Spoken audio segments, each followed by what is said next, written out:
தமிழ்நாடு அமைச்சரவையில் மாற்றம், குறிப்பாக 2 பேரை வெளியேற்றப்பட்டிருக்கிறார்கள் அல்லது ராஜினாமா எழுதி வாங்கப்பட்டிருக்கிறது. செந்தில் பாலாஜி அவர்கள், பொன்முடி அவர்கள். ஸோ இருந்ததை மற்ற 3 அமைச்சர்களுக்கு பகிர்ந்து கொடுத்துட்டு புதுசாக ஏற்கனவே இருந்தவரை மீண்டும் உள்ளே கொண்டு வராங்க திரு மனோ தங்கராஜ் அவர்கள். எப்படி பார்க்குறீங்க? இல்லை, இது ஒரு அரசியல் கணக்காக தான் நம்ம பார்க்க முடியுது. ஏற்கனவே மனோ தங்கராஜ் அவர்கள் மீது கொஞ்சம் சில பல குற்றச்சாட்டுகள்லாம் இருந்தது. உங்களுக்கு குமரி மாவட்டத்தில் அவருடைய மகன் பேர்லேயே ஒரு ராஜாங்கத்தை நடத்திட்டு இருந்தது. யார் வந்தாலுமே பண கொடுக்கல் வாங்கல் விஷயங்களுக்கு தம்பியை பார்த்துக்குங்க அப்படின்னு அவர் சொல்லி விடுறது. தம்பி கடைசியில் என்ன பண்ணிட்டாருன்னா, அதிகாரிகளையே மிரட்டக்கூடிய அளவுக்கு போயிட்டாரு. குற்றச்சாட்டுகள் ரொம்ப தீவிரமாக இருந்தது. தொடர்ந்து அதனுடைய நிமித்தமாகத்தான் அவர் மாற்றப்பட்டிருக்கலாம் அப்படிங்கிறது தான் யூகம், முன்னால் இருந்த யூகம். அப்போ அதை தாண்டி கட்சிக்குள்ளேயே வெவ்வேறு அணிகள் அங்க மாவட்டத்தை பொறுத்த வரைக்கும் இருந்தவர்களும் கூட அதுக்கு காரணமாகவும் சொல்லப்பட்டது. பக்கத்து மாவட்டத்தில் இருக்கக்கூடிய மற்ற அமைச்சர்கள் அவர்களுடைய வாரிசுகளோடு அடுத்த தலைமுறை வாரிசுகளுக்கான மோதலாகவும் அப்ப இருந்தது. இந்த குறிப்பா பாத்தீங்கன்னா, கழிஞ்ச எலெக்ஷன்ல இருந்து சுரேஷ் ராஜன் ஓரங்கட்டப்பட்டார். நாகர்கோவில் மாநகராட்சி தேர்தலில் இவர் இப்போ இருக்கக்கூடிய மாநகராட்சி தலைவருக்கு எதிராக உள்ளால RSS கூட கைகோர்த்து வேலைகள் செஞ்சான்னு சொல்லி அவர் வந்தது. அப்போ சுரேஷ் ராஜன் அவர்களுக்கு இப்போ ஒரு முக்கிய பொறுப்பை தமிழ்நாடு முதல்வர் அவர்கள் கொடுத்தாரு. அப்போ எல்லாருடைய பார்வை என்ன இருந்ததுன்னா, இனி சுரேஷ் ராஜனுடைய கொடி தான் அங்கே பறக்கும் போல் இருக்கு, உள்ளால களத்தில் கொண்டு வராரு. அப்போ மனோ தங்கராஜை டம்மி ஆக்கிட்டு அடுத்த ஆட்களை ரெடி பண்ணுறாரு அப்படிங்கிறது தான் பார்வையாக இருந்தது. இன்னொன்று உங்களுக்கு மனோ தங்கராஜ் அவர்கள்ட்ட பால்வளம் பால்வளத்துறையிலேருந்து அவரை விலக்கும் போது பெரிய சலசலப்புகள் எதுவுமே இல்லை. குமரி மாவட்டத்தில் ஒரே ஒரு அமைச்சர் அவர் தானே. அப்போ அவரை விலக்கும் போது பெரிய சலசலப்புகள் எதுவுமே இருக்கலை. இன்னும் சொல்லப்போனால் அவருக்கு எதிரான பேச்சுகள் தான் சமூக ஊடகங்கள் எல்லாமே வந்துட்டு இருந்தது. உட்கட்சிக்குள்ளேயும் ரசித்தார்கள், கட்சியினரும் ரசித்தார்கள். ஆமாம் வந்துட்டு இருந்தது. அப்போ இப்போதைக்கு நடக்கக்கூடிய நிகழ்வுகள் ஒரு ஜாதி கணக்குகளை போட்டு அடுத்த எலெக்ஷனுக்கான வேலையை இப்போவே ஆரம்பிச்சிட்டாங்களோ அப்படிங்கிறது தான் நம்ம பார்க்க வேண்டியதாக இருக்குதுல்ல. ஆமாம், ஒரு உள்ளபடியே இப்போ இதில் பிரதிநிதித்துவம் அப்படிங்கிறது நம்ம என்ன எதிர்பார்க்கப்பட்டது அப்படின்னா, புதியவர்களுக்கு வாய்ப்பு கொடுக்கப்படலாம் அப்படிங்கிற பேச்சு அடிப்பட்டது. இன்னும் சொல்லப்போனால் குறிப்பிட்டு சில எம்எல்ஏக்களை, ஏன்னா சனி ஞாயிறு சட்டமன்ற விடுமுறை இருந்தது இல்லையா, யாரை வேணாலும் பிக் பண்ணலாம், நீங்கள் ஊருக்கு போகாதீங்க அப்படின்ட்டு சில எம்எல்ஏக்களுக்கு சொல்லப்பட்டது. குறிப்பாக அண்ணாமலை எதிர்த்து அரவக்குறிச்சியில் ஜெயிச்சவர் இளங்கோவாகட்டும், அவர் பார்த்தீங்க அப்படின்னா செந்தில் பாலாஜி அவர்கள் நிறுத்தினதான். ஏன்னா அந்த மதுவிலக்கு அப்படிங்கிறது இல்லை, இப்போ அந்த சிவ இளங்கோ அப்படிங்கிறவர் ஏற்கனவே அண்ணாமலை எதிர்த்து நின்னார்னா அந்த தொகுதி இதுக்கு முன்பாக செந்தில் பாலாஜி நின்ன தொகுதி. அவர் நின்றுட்டு 21 எலெக்ஷனில் அவர் இவரை நிற்க வச்சார் அப்படிங்கிறதையும் நம்ம பார்த்தோம். ஆனால் அப்போ செந்தில் பாலாஜிக்கு நெருக்கமாக இருக்கக்கூடிய அவர் கை காட்டக்கூடிய ஒருவர் அப்படிங்கிற வகையில் அவர் பெயர் அடிபட்டது. இப்போ பொன்முடியை நீக்கியிருக்காங்க அப்படின்னா ஏற்கனவே என்ன விஷயம்னா, கள்ளக்குறிச்சி விழுப்புரம், கள்ளக்குறிச்சி மாவட்டத்தை பிரிச்சுட்டாங்க. பிரிக்கிறதுக்கு முன்னாடி அது கள்ளக்குறிச்சி விழுப்புரத்தை ஒருங்கிணைந்து இருந்தப்பவும் சரி, இப்போவும் சரி, கள்ளக்குறிச்சி விழுப்புரம் 2த்துக்கும் அமைச்சர் பிரதிநிதித்துவம் பொன்முடி நீக்கினா போயிடும். ஏன்னா இப்போ அஃப்கோர்ஸ் மாவட்டம் பிரித்தாலும் பிரிக்கலனாலும் செஞ்சி மஸ்தானை ட்ராப் பண்ணிட்டாங்க. அவர் சிறுபான்மை நலத்துறை அமைச்சராக இருந்து போயிட்டார் அப்படின்னும் போது பொன்முடி தான் இருந்தார். அதனால் அட்லீஸ்ட் அந்த 2 மாவட்டத்துக்கு பிரதிநிதித்துவம் இல்லாமல் போச்சுன்னா டாக்டர் லக்ஷ்மணனை கொண்டு வரலாம். விழுப்புரத்தில் சிவி சண்முகத்தை எதிர்த்து ஜெயிச்சவர் அப்படிங்கிற மாதிரியான விஷயங்கள் பேசப்பட்டது. இப்படி அதே போல் அல்லது பொன்முடிக்கு பதிலானும் போது இந்த பக்கம் ரிஷிவந்தியமோ அல்லது கள்ளக்குறிச்சியோ சங்கராபுரமோ இப்படி இந்த வட்டத்தில் இருக்கக்கூடியவர்கள், ஒரு உதயசூரியன் அவர்களோ இல்லை மற்ற எம்எல்ஏக்களோ அப்படின்லாம் எல்லாமே கடந்த 4-5 நாட்களாக இருந்தது. பட் இப்போ என்ன முடிவு பண்ணியிருக்காங்கன்னா, புதியவர்களுக்கு வாய்ப்பு கொடுத்து அவங்க பழகி அது டைம் எடுத்து போடுறோம். இப்போ நிறைவு காலத்தில் இருக்கும், ஏற்கனவே எக்ஸ்பீரியன்ஸாக இருக்கிற ஆட்களுக்கே நம்ம கொடுத்து இப்போதைக்கு பார்த்துக்கலாம். அப்புறம் புதுமுகமில் இல்லை இவங்களுக்கு மட்டும் ஏன் கொடுத்தாங்கிற ஒரு உரையாடல் வேண்டாம், அமைச்சு ஒரு ஸ்ட்ரக்சர் போயிடுச்சு அப்படின்னா அப்படியே இருக்கட்டும் அப்படின்னு தான் கொடுத்துருக்காங்கன்னு பார்க்க வேண்டியிருக்கு. செந்தில் பாலாஜி அவர்கள் வகித்த துறை அப்படிங்கிறது 2 பேருக்கு பிரித்து கொடுத்துருக்காங்க. ஒன்று திரு முத்துசாமி அவர்கள், அவர் தான் செந்தில் பாலாஜி அவர்கள் ஜெயிலுக்குள்ளே இருந்த காலகட்டத்தில் கூடுதல் இலாக்காவாக பார்த்தாரு. அதுக்கு பிறகு வந்த பிறகு அதை திரும்ப ஒப்படைச்சார். அவர்கிட்ட மீண்டும் டாஸ்மாக் மதுவிலக்கு மற்றும் ஆயத்தீர்வைத்துறை போயிருக்கு அப்படின்னு பார்க்க வேண்டியிருக்கு. இதில் ஒரு ஈக்குவேஷன் பார்த்தோம் அப்படின்னா, செந்தில் பாலாஜி அவர்களுடைய சமூகத்தை சேர்ந்தவருக்கே அதே இலாக்கா வாய்ப்பு. கொடுக்கறதுங்கிறது அந்த அதிகாரம் உள்ளுக்குள்ள அந்த நம்பரிங்கில் கரெக்டாக தான் நாங்கள் வச்சுருக்கோம். ஏன்னா ஏற்கனவே அவர் வந்து வீட்டு வசதி மற்றும் நகர்ப்புற மேம்பாட்டுத்துறை அமைச்சராக இருக்கார் முத்துசாமி அவர்கள். ஸோ அவருக்கே போகுது அப்படின்னு நம்ம பார்க்க வேண்டியது. அடிஷ்னலாக தான் கொடுத்துருக்காங்க. அடிஷ்னலாக கொடுத்து இதையும் கொடுத்து இப்போ அவர் இதுக்கான துறை அமைச்சராக இப்போ அதாவது அடிஷ்னல் சார்ஜ் கொடுத்து இப்போ அவர் ஒட்டு மொத்தமாக ரெண்டுத்துக்கும் சேர்த்த அமைச்சராக போகிறாரு. இங்கே பொன்முடி நீக்கத்துக்கு அப்படின்னும்பொழுது அந்த 2 மாவட்டங்கள் கள்ளக்குறிச்சி உங்களுக்கு விழுப்புரம் இந்த பேஸ்டியன் ஜோனாக அவங்க பார்க்கும்பொழுது வன்னியர்களுக்கான ஒரு பிரதிநிதித்துவமாக இருக்கணும். ஏன்னா இப்போ பாமக உள்ள வருவதற்கான கதவை முதலமைச்சரே மூடிட்டார் அப்படிங்கிறது பார்க்க வேண்டியிருக்கு.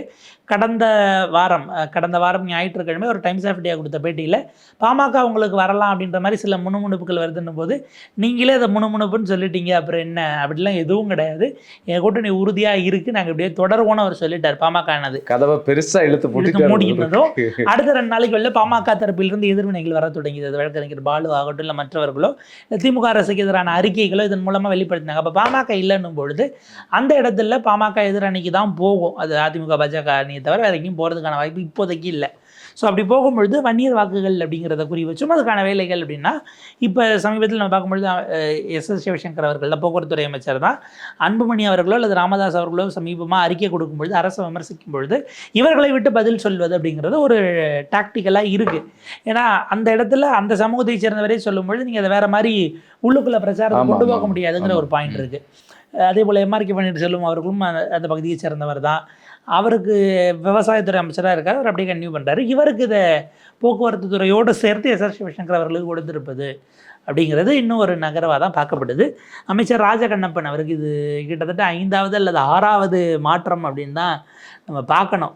ஆரம்பத்தில் போக்குவரத்துலேருந்து பிற்படுத்தப்பட்டோர் நலத்துறை அமைச்சராகி பின்னர் அதற்கு பிறகு மாற்றப்பட்டு இப்போ பால் வெள்ளத்துக்கு வந்திருக்கிறார். இதுக்கு நாட்டில் இன்னொன்றும் கொடுத்து வச்சுருந்தாங்க. இப்போ மீண்டும் அவர் வந்து பார்த்திங்க அப்படின்னா அவருக்கு ஒதுக்கப்பட்டிருப்பது அமைச்சர் பொன்முடியிடம் இருந்த வனத்துறையும் காதி, இந்த 2த்தையும் அவருக்கு ஒதுக்கியிருக்காங்க அப்படின்னு தான் பார்க்க வேண்டியிருக்கு. அப்போ இந்த இடத்துல வன்னியர் சமூகத்தினுடைய வாக்குகள் அதுக்கு அதாவது கேபினெட்டில் கூடுதல் அதிகாரங்கிறது போன்றது ஒரு கணக்கு. செந்தில் பாலாஜி அவர்கள் போது அவர் சார்ந்த கொங்கு வேளாளர் சமூகத்தை சார்ந்தது.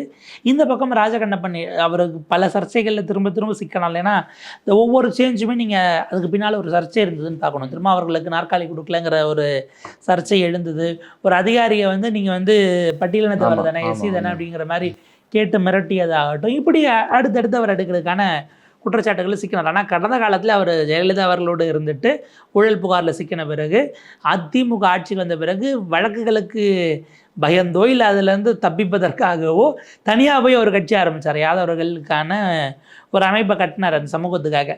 ஸோ அவங்க ஓட்டும் கன்சிஸ்டண்ட்டாக இருக்கணும். யாதவர்களுடைய ஓட்டுங்கிற இடத்துலையும் ராஜகண்ணப்பனை ட்ராப் பண்ணாததுக்கான ஒரு காரணமாகவும் பார்க்கப்படுது. அவருக்கு மீண்டும் இதை கொடுத்துட்டாங்க. இப்போ மனோ தங்கராஜ் அவர்களுக்கு ஏற்கனவே அவர் வகித்த பால்வளத்துறையை மீண்டும் வருவதற்கான வேலைகள் தான் நகர்ந்து இன்னும் அறிவிக்கல அவருக்கு எந்த துறைன்னு சொல்லி. ஆனால் மீதி இருக்கக்கூடியது அதுதான் இப்போ நம்ம பார்க்கும்போது மிச்சம் இருக்க துறையை தான் ஒருத்தருக்கு கொடுக்க முடியும்.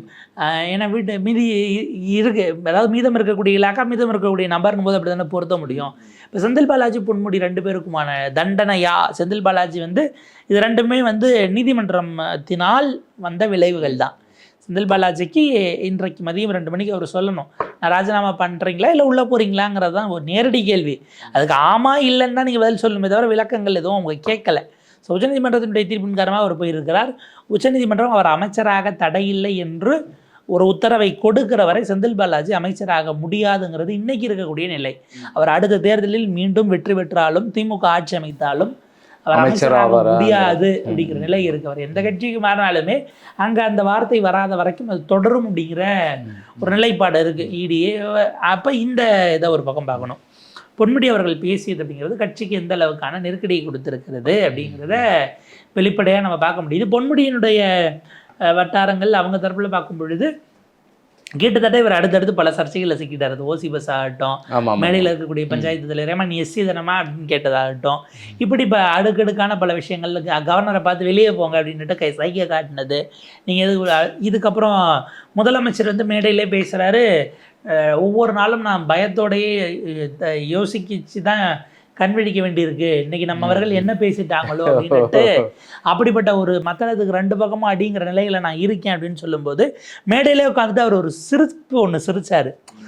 அப்போவே அது சர்ச்சையாச்சு. ஒரு பாடி லாங்குவேஜ், ஒரு மூத்தவர், நீங்கள் பிஹெச்டி முடித்தவர், பேராசிரியராக இருந்தவர் இப்படியா பிஹேவ் பண்ணுறது அப்படிங்கிற மாதிரியான விஷயங்கள் போச்சு. இதெல்லாம் அக்யூமுலேட் ஆகி தான் அது வந்துருக்கு. ஆமோதிக்கிற மாதிரி அது நம்மளையும் சேர்த்து தான் சொல்கிறாங்க அப்படின்னு அதை அவமதை நம்ம பார்க்கணும்.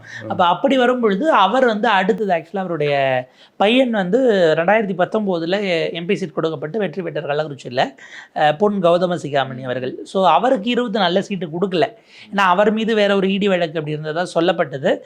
இப்போ அவருக்கு கொடுக்காத போது அஃப்கோர்ஸ் இவருடைய ராஜ்யம் அப்படிங்கிறது முடியுது அப்படின்னா அடுத்து எலெக்ஷனில் அவரே கூட பையனை முன்னிலைப்படுத்தி நகர்த்தி ஒரு அமைச்சராக்குவதற்கான வாய்ப்பு அதுக்கு பிறகு வெற்றி பெற்றோம்னா அதில் பார்த்துக்கலாம். இனிமேல் மகனை முகமாக மாற்றணும் அப்படிங்கிற ஒரு எண்ணத்தில் அவர் நகர்த்துறார் அப்படிங்கிற மாதிரியான கேல்குலேஷன்ஸும் அதுக்குள்ளே இருக்கிறதா சொல்லப்படுது. ஏன்னா இதுக்கு ஒரு பெரிய ரெசிஸ்டன்ஸ் கேட்கல. ஏன்னா அவர் என்ன கேட்டதாக ஆரம்பத்தில் சொன்னாங்க அப்படின்னா, கட்சி பதவியும் எடுத்துட்டீங்க, இப்போ ஆட்சியிலேருந்தும் எடுக்கிறீங்க அப்படின்னா இப்போ நான் எதுவும் இல்லாமல் போயிடுவேன்ல, அப்போ இந்த கட்சிகள் நாள் உழைச்சிருக்கேன் இல்லைங்கிற அந்த ஒரு விஷயம் பேசப்பட்டதாகவும், இப்போதைக்கு உங்களுடைய பேச்சு அப்படிங்கிறது நீதிமன்றம் அதை மிக கடுமையாக எடுத்துட்ட பிறகு வேற வழி இல்லை அதற்காக. ஏன்னா இப்போ கடந்த 4 ஆண்டுகளாக அறநிலையத்துறை அவ்வளோ வேலை பார்த்துருக்கு. ஏன்னா நீங்கள் அடிப்படையில் எடுத்துட்டு இவங்க எலெக்ஷனுக்கு முன்னாடி வேலை பிடிச்சதுல இருந்து இந்த திமுக இந்து விரோதிகள் அப்படிங்கிற அந்த நரேட்டிவை முறியடிக்க அவங்க ரொம்ப சிரமப்பட வேலை பார்க்கணும், பார்த்தாகணும். நம்ம ஏன்னா ஏதோ ஒரு வகையில் நீங்கள் அதுக்கு மறுப்பே தெரிவிக்காமல் அமைதியாக இருந்தால் ஏற்றுக்கிட்டாங்க பாருங்கிற ஒரு எண்ணம் வந்துருங்கிறதுனால சேகர்பாபு இதுதான் ராமராட்சிங்கிற அளவுக்கு போயிட்டாரு. இவ்வளவையும் ஒரே ஒரு பேச்சு போட்டு உடைக்கும். இவங்க எப்பயுமே இப்படிதாங்க, எப்போ பாரு இந்துக்களை தான் இந்து கடவுளை தான் சொல்லுவாங்கன்னு ஒரு கட்சி சாராத இல்லை அரசியல்வாதங்களுக்குள் பங்கெடுக்காத ஆனால் வாக்களிக்கக்கூடிய சாமானியர்கள் அந்த ஏபொலிட்டிக்கலாக அரசியல் ஈடுபாடுகள் இல்லாமல் ஆனால் வாக்களிக்கிறது தவறாமல் செய்யக்கூடிய அந்த மக்கள்கிட்ட அந்த உரையாடலை செட் செய்யப்படுறது அப்படின்னும் போது அது பேரளவுக்கு தங்களுக்கு பெரிய ஆபத்தாக போகும் அப்படிங்கிற அந்த ஒரு பாயிண்ட்டை யோசிக்கிறேன். சனாதன விவகாரம் குறித்து உதயநிதி பேசினதுமே கூட அதுக்கு பிறகு எலிவேட் ஆகல. அது நீதிமன்றங்களில் பல மாநிலங்கள்லன்னு போயிட்டு அது அப்படியே நிற்கிது. ஆனால் இது வந்து ரொம்ப பிலோ த பெல்ட்டாக அந்த கமெண்ட் போனதுனால அந்த நெருக்கடின்னு தான் பார்க்க முடியுது. அவர் அமைதியாக இருப்பதற்கான காரணம் சரி அடுத்த தலைமுறையை உள்ளே புஷ் பண்ணுறதுக்கான ஒரு வாய்ப்பு அப்படிங்கிற இடத்துக்கு தான் வர்றாரு. இல்லைனா அவரே வந்து விழுப்புரத்தில் நிற்காமல் ஏன் திருக்கோவிலூருக்கு போனாருங்கிற கேள்வி இருக்குல்ல. போன முறை சி வி சண்முகம் தான் வெற்றி பெற்றாரு, இவர் தொகுதி மாறி நின்னது அப்படிங்கிறதுமே அப்போ தன்னுடைய பாரம்பரியமான தொகுதியிலேருந்து நகர்ந்துட்டாரா அப்படிங்கிறது. அணை வெள்ளம் வந்தபோது அணையை முன்னறிவு இல்லாமல் தரனாங்கிற ஒரு குற்றச்சாட்டு வந்தப்போ போதுமான அறிவிப்புகள் இல்லை அப்படின்றதெல்லாம் வரும்போது அவர் பார்வைக்கு இட போகும்போது அவர் மேலே சேர்த்த வாரி இறைச்ச அந்த காட்சியெல்லாம் நம்ம பார்த்தோம். அது உள்ளுக்குள்ளேயுமே ஒரு அதிருப்தி இருக்குது. ஏன்னா அடிப்படையில் அந்த ஒரு ஈக்குவேஷனையும் பார்க்கணும். அங்கே வந்து அந்த மாவட்டத்தில் பெரும்பான்மையாக இருக்கக்கூடிய 2 சமூகங்களை சார்ந்தவராக அவர் இல்லை. அதுவே கூட கட்சிக்குள்ளேயே கூட ஒரு பவர் சென்டராக அவர் இருப்பதை பல காலமாக ரசிக்காமல் இருந்தாலும் கூட அந்த ஈக்குவேஷன்ஸ் அவர் மேனேஜ் பண்ணார். இப்போ கேள்விக்கு உள்ளாகும் போது உட்கட்சியிலிருந்தும் அவருக்கான அதிருப்தி குரல்கள் அல்லது அவரை ஓலங்கட்டுவதற்கான வேலைகள் அடுத்து அந்த இடத்த ஆக்குபை பண்ணுறதுக்கு பல முனை தாக்குதல்கள் வருது. பொன்முடி அதையும் தாண்டி தன்னுடைய மகனை நகர்த்தணுமா அப்படின்னும் பார்க்குறாரு. ஸோ இது இப்போதைக்கு நம்ம பார்க்கும்போது தெரியக்கூடிய கணக்குகள். இது போக 6 மாதம் டைம் கொடுத்து ஒவ்வொரு அமைச்சருக்கான வழக்காக உயர்நீதிமன்றம் எடுத்துக்கிட்டு இருக்கு. இன்றைக்கி அமைச்சர் ஐ பெரியசாமிக்கு அவரை விடுவிச்சது செல்லாது, நீங்கள் திரும்ப வழக்கை நடத்தணும், 6 மாதத்துக்குள்ளே விசாரித்து அறிக்கை கொடுக்கணும் அப்படிங்கிற இடத்துக்கு நகர்ந்துருக்குறாங்க. துரைமுருகனுக்கு 2 வழக்கு, பொன்முடி அவர்களுடைய இன்னொன்று எடுக்கப்பட்டது, எம்ஆர்கே பன்னீர்செல்வம் அவர்கள், இப்போ ஐ பெரியசாமி, அனிதா ராதாகிருஷ்ணன் அவர்களுடைய ஒரு வழக்கில் ஈடி வரணும்னு அவங்க மனு போட்டுக்கிட்டு இருக்காங்க, அது தனியாக போயிட்டுருக்கு. இப்போ இப்படியான ஒரு நெருக்கடியும் வரும் பொழுது இதுதான் கடைசி அமைச்சரவை மாற்றமா அப்படின்னா நம்மளால் இப்போதைக்கு சொல்ல முடியாது. பட் இதுக்கு பின்னாடி ஒரு கணக்குகள் அதுக்கான வேலைகளை செஞ்சுருக்குறாங்க. ரொம்ப அதாவது கூடுதல் கணக்குகளோடு தான் அதை செஞ்சுருக்காங்க. பெரும்பாலும் என்ன எதிர்பார்க்கப்பட்டதுன்னா கவர்னர் மாளிகைக்கு போக மாட்டாங்க, இருக்கிறவங்களுக்கே பிரித்து கொடுத்துட்டா கவர்னரை சந்திக்க வேண்டாம் அப்படிங்கிற மாதிரியான ஒரு கணக்கு சொல்லப்பட்டது. ஆனால் இப்போ பிரதிநிதித்துவம்னு பார்க்கும் பொழுது மனோ தங்கராஜ் அவர்களை உள்ளே கொண்டு வந்து ஆளுநரும் உடனே அவர் ஆக்சுவலாக 2 நாள் முடிச்சு தான் வந்திருக்கணும். நேற்றைக்கே அவர் வந்து அதுக்கு ஒப்புதல் அழிச்சிட்டு இன்னைக்கு எதுக்கான இது அப்படின்னா வேறு ஒரு கேல்குலேஷன்ஸோடு நகராங்க. அடுத்த ஓராண்டு இவங்க 4 ஆண்டுகளுக்கான விஷயங்களை சொல்லி அதை கூர்மைப்படுத்துகிற இடத்துக்கு போகும். இதுக்கு நடுவில் இளைஞர்களுக்கான வாக்கு கொடுக்க போகிறாங்களா, வயதானவர்களை ஓய்வு கொடுக்க போகிறாங்களா, இதெல்லாம் பெரிய பெரிய டிபேட்டாக இனிமேல் தான் வரும்.